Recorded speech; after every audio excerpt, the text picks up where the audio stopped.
नमस्कार। ज्योतिषीय श्रृंखला की इस कड़ी में आपका हार्दिक स्वागत है। अभी हमारा अध्ययन का विषय चल रहा है ग्रहों की महादशा तथा उनकी अंतर्दशा और उनका फल जातक पर क्या होता है। इस क्रम में अभी हम चंद्रमा की महादशा की बात कर रहे हैं। चंद्रमा यदि विभिन्न स्थितियों में हो कुंडली में तो उसकी महादशा में जातक को क्या परिणाम मिलता है, क्या फल होता है। इसी क्रम में आगे बढ़ते हैं और चंद्रमा की कुछ अन्य स्थितियों की बात करते हैं कि उसमें रहने से चंद्रमा किस प्रकार का फल अपनी महादशा में जातक को प्रदान करता है। यदि चंद्रमा को काल बल प्राप्त हो अर्थात चंद्रमा काल बली हो तो उसकी महादशा में जातक घोड़े, गौ, महिषी अर्थात भैंस, रथ और कृषि आदि का अधिकारी होता है। वह विद्वानों से घिरा रहता है तथा सुसज्जित सवारी से युक्त होता है।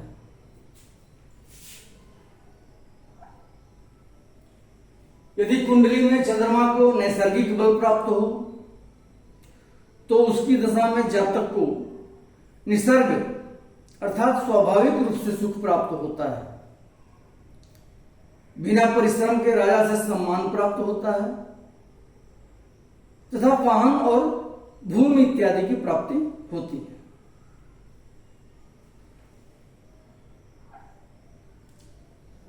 यदि चंद्रमा दिग्बली हो तो उसकी दशा में जातक पर राजा महाराजाओं की कृपा दृष्टि बनी रहती है। उसके सुख और भाग्य की उन्नति होती है तथा उसकी अभिलाषाएं पूर्ण होती है और वह जातक परोपकारी होता है। उस कालखंड में जातक वाहन आदि का सुख प्राप्त करता है और बंधु बांधवों से पूजित होता है।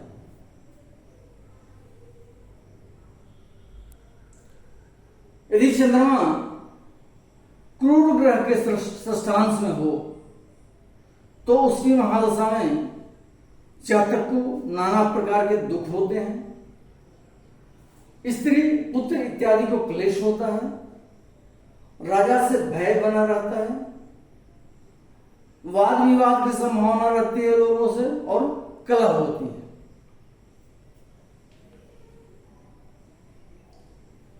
यदि चंद्रमा शुभ ग्रह के षष्ठांश में हो तो उसकी दशा में विद्या की उन्नति प्राप्त होती है, कीर्ति लाभ होता है, जातक को सुख प्राप्त होता है, विजय की प्राप्ति होती है, अर्थ लाभ तथा नौकर और संतानों की वृद्धि होती है।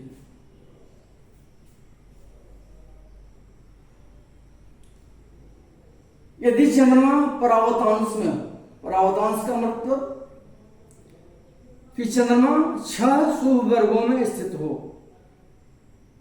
कोई भी ग्रह जब 6 शुभ वर्गों में स्थित होता है तो उसको परावतांश का बोलते हैं। ये बात हम पहले से जानते हैं। यदि चंद्रमा परावतांश में हो तो उसकी दशा में जातक की बड़ी कीर्ति होती है तथा विद्योन्नति होती है अर्थात उसकी विद्या में उन्नति होती है और सुख प्राप्त होता है।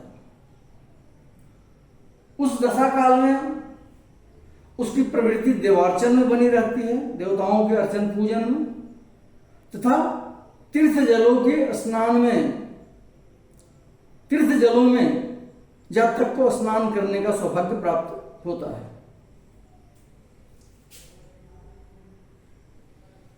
यदि चंद्रमा पापग्रह के दृष्टिकोण में हो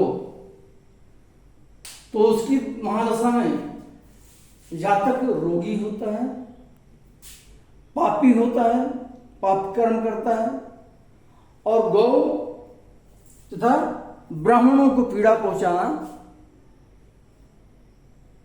शुरू करता है या गौ और ब्राह्मणों को पीड़ित करता है, पीड़ा पहुंचाने वाला होता है।